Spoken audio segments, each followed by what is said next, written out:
Tony, you and I speak a number of times about how, this is my words, not yours, so that's not what Tony says, but it's around the subject of tech companies, and we're a tech company, will push the need for ever-increasing tooling, AI this, ML that, and that's in the box. But a lot of the time when you get to talk to customers, it's about those topics, but when you get more nearer the relationship, it goes back to the basics. It goes back to doing the basics well to be able to do the next bit that makes the most out of AI, ML, all those bits of tools. Because if you haven't got the foundations to build that upon, all the AI in the world's not going to help you, right? And that's what we find. So main topic for today was around contract obligations, risk mitigation and risk controls, which are sometimes dry subjects at the best of time, right, to give it a bit of personality.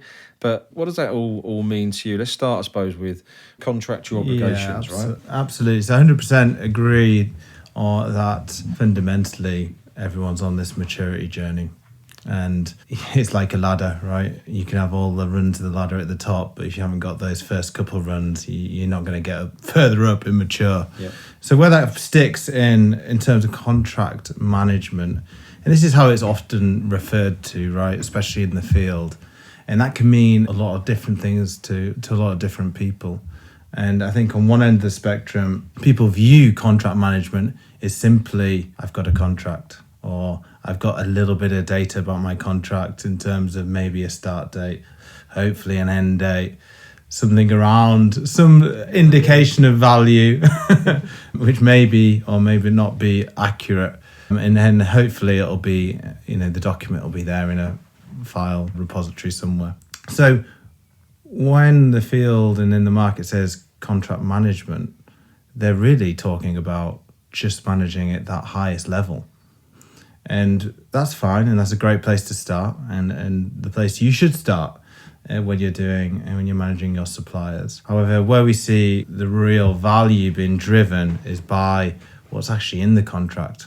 What are the set of instructions, commitments, obligations that are going to make this a successful relationship and partnership? And I think, as we all know, contracts, especially complex ones, can be difficult to disseminate and understand. But I kind of take a little bit of a maybe almost trivial approach in terms of ultimately what has to happen, who's responsible, not just beyond just the organization, the buyer or the supplier. It's like which functional teams are actually involved and the people involved in this, and ultimately when do they have to do it?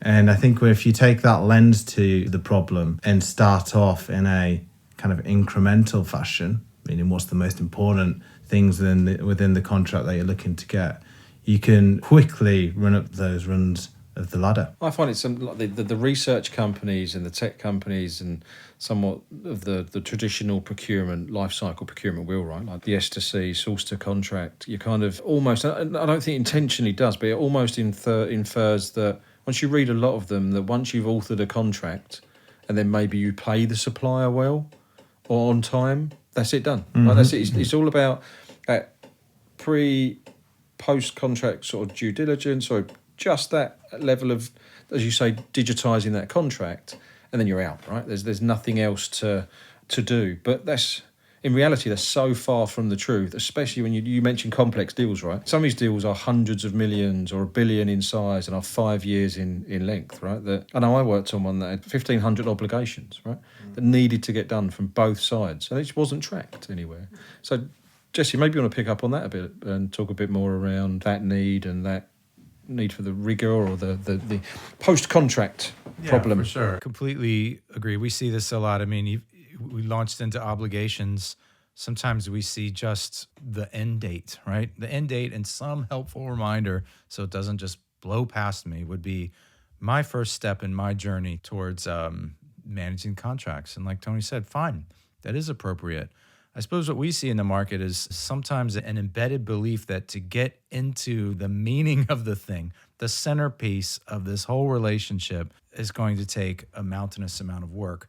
And maybe historically it kind of has. And, you haul in lawyers to flip pages and distill and understand and boil out your 1,500 obligations. What's called for is a way to much more quickly discover those and then upon discovering them, don't just put them on the digital shelf then, again, once discovered, as has historically been done with the document itself, but fold those into a cadence of management, of visitation, of further distillation to pull out things like the service levels that are committed to, if it's one of those kind of service contracts, and then manage those all in automated fashion, right? That's what we really care about. And this gets down from where I started out in this conversation about why is value for money missed so often. It's missed because that which we hoped for and hammered out to the tune of 1,500 obligations got away from us when one or two people left the org and some new drama happened. Had this stuff been digitized, had the facts been on the platform as the people moved in and out, had the obligation met, yes or no, risk associated just to that one captured, actions specific just to that other one captured, ongoing measurement of, is this thing being delivered? Again, let's take a service level agreement example. Is that automated and on rails? That act alone results in a 26% increase in quality of service, which also includes some hard dollar savings over time. So we think this is about more than, it's far beyond housekeeping. It's getting into value management and value generation, such that which was the beginning envisioned can actually happen. And as all that we haven't talked about this, but as all the changes come in and those obligations are modified, that itself is captured and folded into a clean list of obligations on us, each other today. Evergreen, always framing the agreement, even if it doesn't look like that contract we hammered out 5 years ago.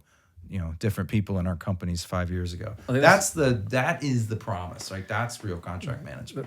That's interesting because you almost get that notion of a contract becomes something like written in stone when actually it's not really. It's written in plasticine, right? And it will change. Right? They're going to morph it and mold it, and you can't. To your point earlier, Tony, have a contract vehicle that's so inflexible that all the value goes out of it, and the innovation, the creativity of the two companies working together, right? And that's where you get your best opportunity, is that relationship part. So which isn't born out of the contract.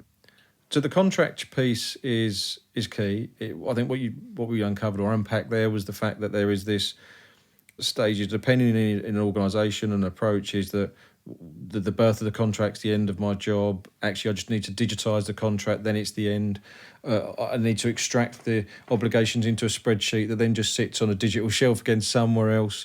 Actually, it's beyond that, to put in those things to work, to make sure that it maps back to the benefits realisation that you probably put together to justify spending the money in the first place, which should in theory be in the contract, but isn't always. Mm-hmm. So you can deliver a contract but still not be recognising the business benefits that you thought of originally, right? So there's contracts, right? And there's so much effort. I'm not getting what I wanted. There's so much effort spent up front in that business case, in that pre-contract award phase.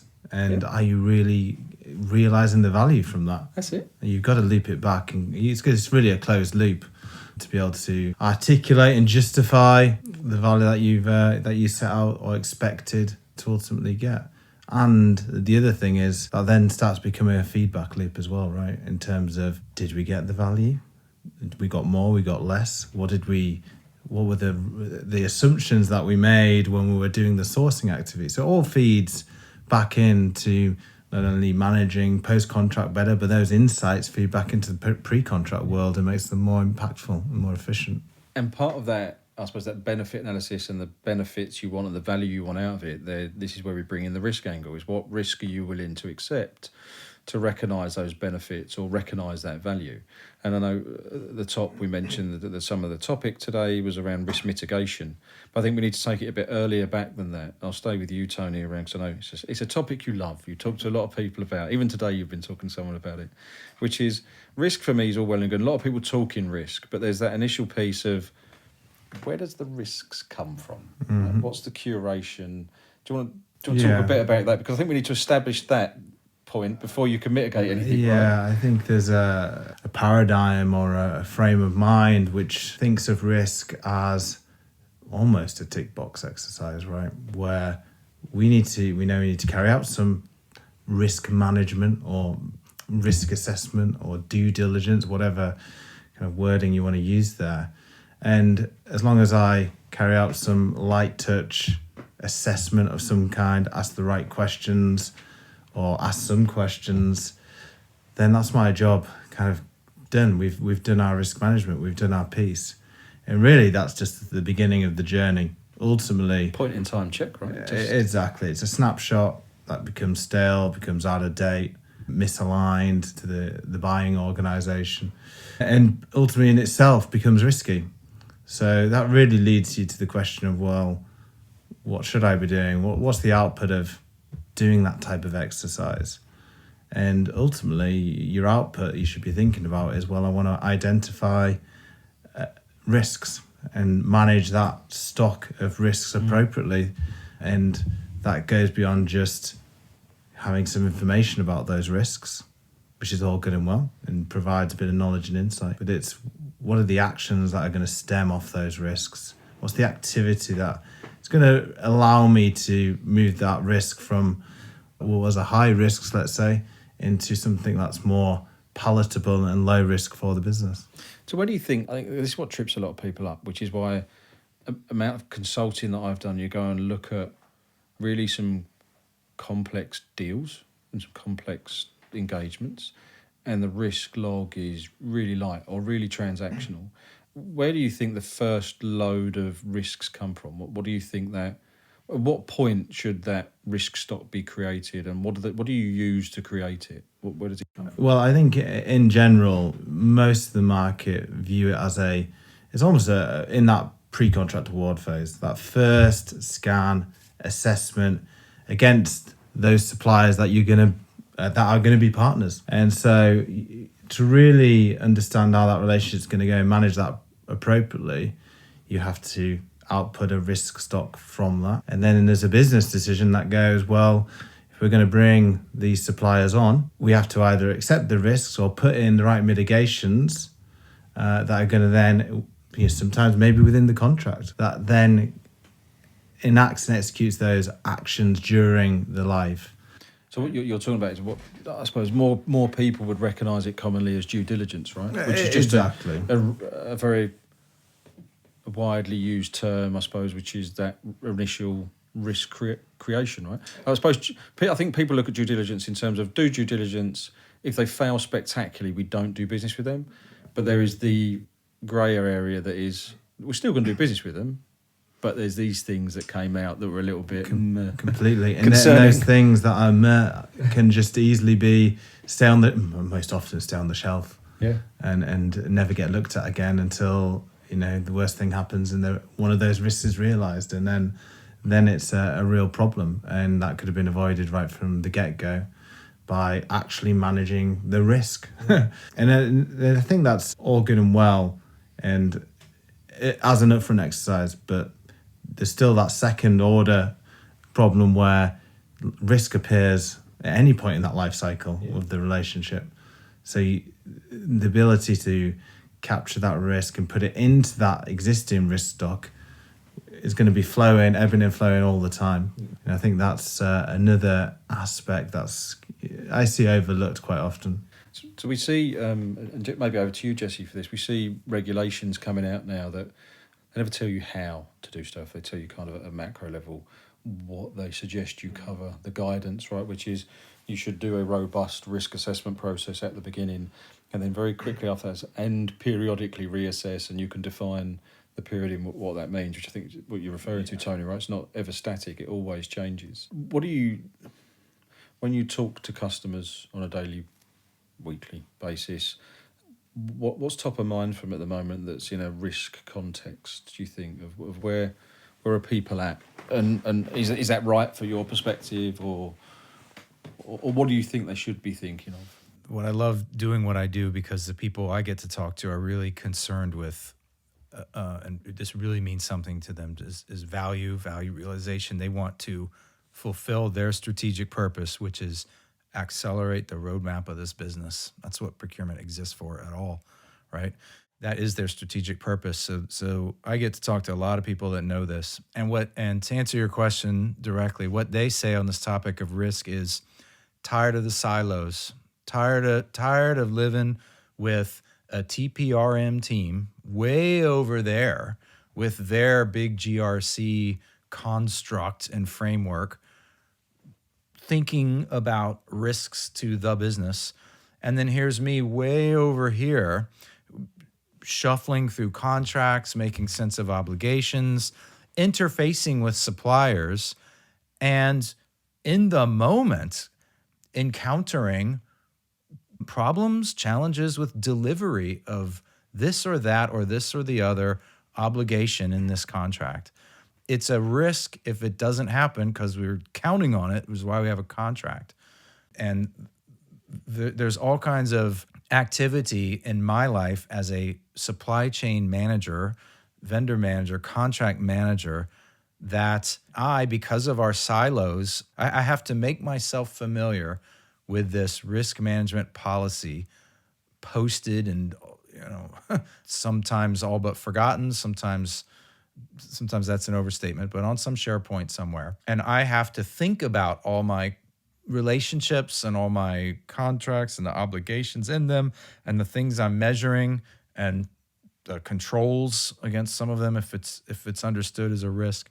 And I have to go and form that silo about it. And then they can have their more informed list of all these risks. And it's just a drag. It's extra work I have to go do. There's certainly no help I get from that silo coming my way, except maybe for that, as Tony said, that one-time survey on the way in. And even that's not so much about the contract. There's very little of it that is insurance levels in the contract they must maintain, okay, things like that. But the real reason they're here to deliver something that's in the contract, our obligations and theirs, there where I can really help the business, the people that make up our market say is in the moments of, for the ones that I manage directly and that are my remit directly, I need a way to capture and drive through a lightweight risk management process. And I need the supplier to help me in reporting on this for a while and make sure we're controlling and have the right key KCIs, key control indicators coming back in. And that's my problem number one. And problem number two, back to my silo problem, back to that vendor tail. Who's going to help me, aside from that one survey probably done on the way in, who's going to help me get across all these suppliers in their thousands, many thousands maybe, that I just don't have time. I could cock up some survey and send it to them, and then that'll start getting stale. And I have to make time to consume the results. And anyways, in this kind of risk management stuff that I should be getting help with. So what we here is break down my silos, okay? Somehow, please. I can't reorganize the company around this, but break down my silos so that I have a way to easily capture risk and feed them.